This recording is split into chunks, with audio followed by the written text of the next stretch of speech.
And Dan, that air attack has been sporadic at best, really controlled by the fire and the weather. And one thing going against that air attack is thick smoke. Kind of, if you can see just behind me, beyond Carmel Valley, that thick smoke really dampening the visibility for those choppers. But today, a break in both that allowed that air attack to resume. The old Carmel Valley airfield is now ground zero for the air attack on the Soberanes Fire. 6 air tankers and 14 helicopters are assigned to the fire, with most of those choppers flying out of Carmel Valley. 5.8.9, 4 drops. A mini portable air traffic control tower has been set up, simply known as the box, to pilots and ground crews. They control all the radio traffic for aircraft coming in and out of the helibase. Pilots can work for 7 hours of flight time during the fire, and all that's tracked. So the entire operation for the helibase is kind of tracked through the box. The Soberanes air attack itself at times inconsistent and frustrating. Doing our best, dropping a lot of water, but sometimes it's futile just because the fuels are burning so hot. Anywhere between 50 to 100 feet of flame in some areas when it gets running up slope. The air attack has been grounded often because of poor visibility. If it's not fog or marine layer keeping planes and helicopters on the ground, it's the fire. We've been trying our best, but it seems the last 2 days have really got us with the smoke. Visibility is brutal. So we've tried it, but to no avail yesterday, and then hopefully today. We've got a few of them headed out, so we'll see what that brings. Wednesday offered an opening. 4 helicopters were in the air trying to keep back the fire near the Carmel Highlands in the southern tip of the blaze. Like I said, in some of those really hot areas, you're slowing it down, but it's very minimal at that point, you know. So, but every bit counts when the guys are on their way or the bulldozers trying to get in there. Every bit counts, right? And here's the dilemma, that this fire is burning so hot in such difficult terrain that any gains that may be made during the day are lost during the night when that air attack is grounded. Aaron, Dan. Yeah, it's very frustrating. Thank you, Felix. All right, thank you, Felix. There are literally thousands and thousands of people and then dozens and dozens of agencies involved in this giant attack against the Soberanes Fire. This afternoon, I talked with the man who is in charge of all of it. He is CAL FIRE Chief Ken Pimlott. I asked him where the priority is right now in battling this fire. Obviously, our first priority is to put resources in protection of life and property. However, it's also the big picture, putting the fire out, regardless of where the perimeter is, because the smaller we can keep the fire, the less resources it takes, and the more we're in fire season statewide. We're looking at over 100 degrees in much of California today and through the rest of the week, and so it's important that we keep these fires small, or the small as we can, so we can keep resources available for the next fire. And so it's very much about resources. It's got to go here, it's got to go there, and it's got to be there now. Pimlott says people under evacuation warnings have to have a plan. If you're anywhere close, have a plan, be ready. If it changes, you will be able to get out quickly.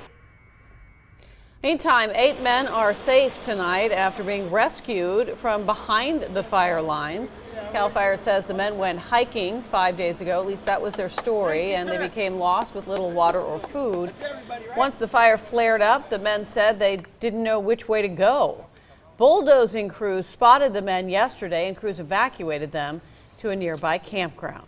As we have been reporting throughout the week, smoke from this fire is visible throughout the Central Coast and far beyond in many cases. Air quality can be an issue from time to time. Want to head over to Ferdinand Holum, who's in for Lee this week, with a closer look at what firefighters are facing, and as well as the air quality.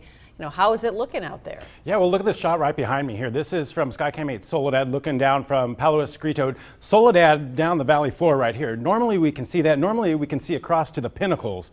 But there's a lot of smoke down there, and it basically goes over the hills, and we've got an inversion which kind of even pushes it down and traps it down as well. And that's why the firefighters are also having a little bit of difficulty with the visibility, because the smoke is so thick, and then the fog as well. So a lot of things going on there for the firefighters. As far as the air quality goes, moderate. Yesterday it was very unhealthy, but now we're going with a moderate category. And this is from the Monterey Bay Air Resources District. So all the way down the Salinas Valley, moderate. I mean, it looks a lot worse there. I would think it'd be unhealthy. Moderate up toward Hollister. The good air is up toward Santa Cruz, Aptos, Watsonville.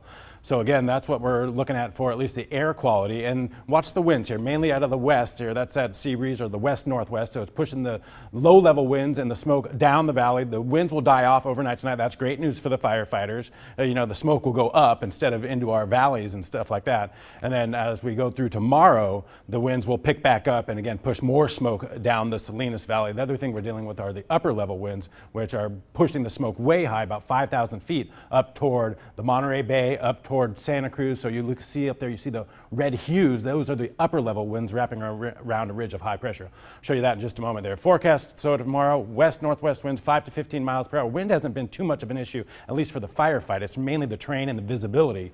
Temperatures tomorrow, 82 to 92. Relative humidity is very low. That's not good news. Back to you. All right. Thank you, Ferd. Fire has prompted a state of emergency in Monterey County. Action News reporter Brittany Nielsen has a breakdown on exactly what that means. With an official state of emergency declared for Monterey County from the governor's office, here's what it means. Essentially, it leverages all the state agencies to be able to use their personnel and resources in assisting to mitigate the emergency. All agencies are ordered to work together. All residents ordered to take the advice of emergency responders. And there's a small break for fire victims. The ability to forego certain fees associated with replacement of vital documents such as birth certificates or death certificates in the event that they were lost as a result of fire. That also applies to vehicle registration or title transfers. Declaring an emergency also takes away restrictions for fire victims who may be on unemployment or need unemployment insurance as a result of the fire. As for the firefight, every available resource is already here or on the way. The declaration of an emergency doesn't have a direct bearing on resources available. The state's already leveraging all the resources possible to this fire. What this does is it opens up some of those bureaucratic gateways to agencies being able to help one another more easily. In Toro Park, Brittany Nielsen, KSBW, Action News 8.